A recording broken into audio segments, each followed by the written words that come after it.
Le 1er septembre 1939, un navire allemand ouvre le feu sur un promontoire devant Danzig.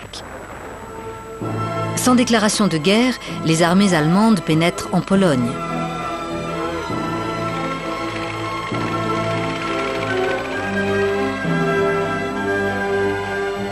Quelques jours plus tard, les Polonais capitulent devant la supériorité tactique de la Blitzkrieg allemande.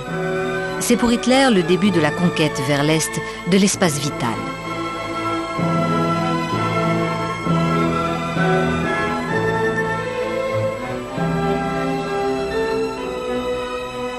Dans un premier temps, l'Allemagne nazie souhaite se rapprocher de la Pologne contre l'Union soviétique.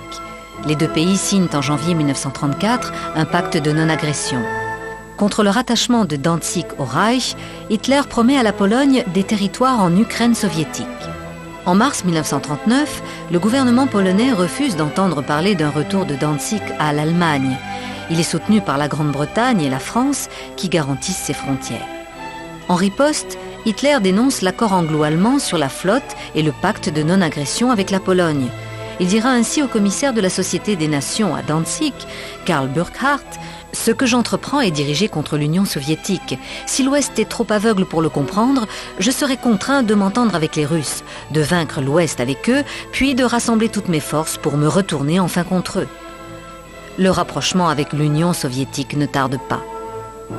À la stupéfaction des capitales occidentales, le ministre des Affaires étrangères allemand von Ribbentrop et son homologue russe Molotov signent au Kremlin le 23 août le pacte germano-soviétique.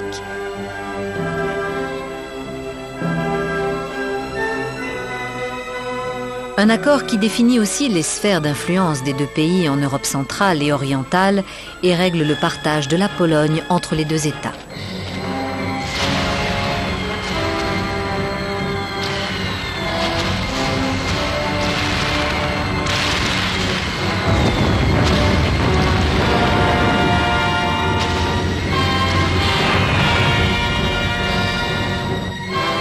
Le régime nazi justifie son agression par de soi-disant sabotages perpétrés par des Polonais.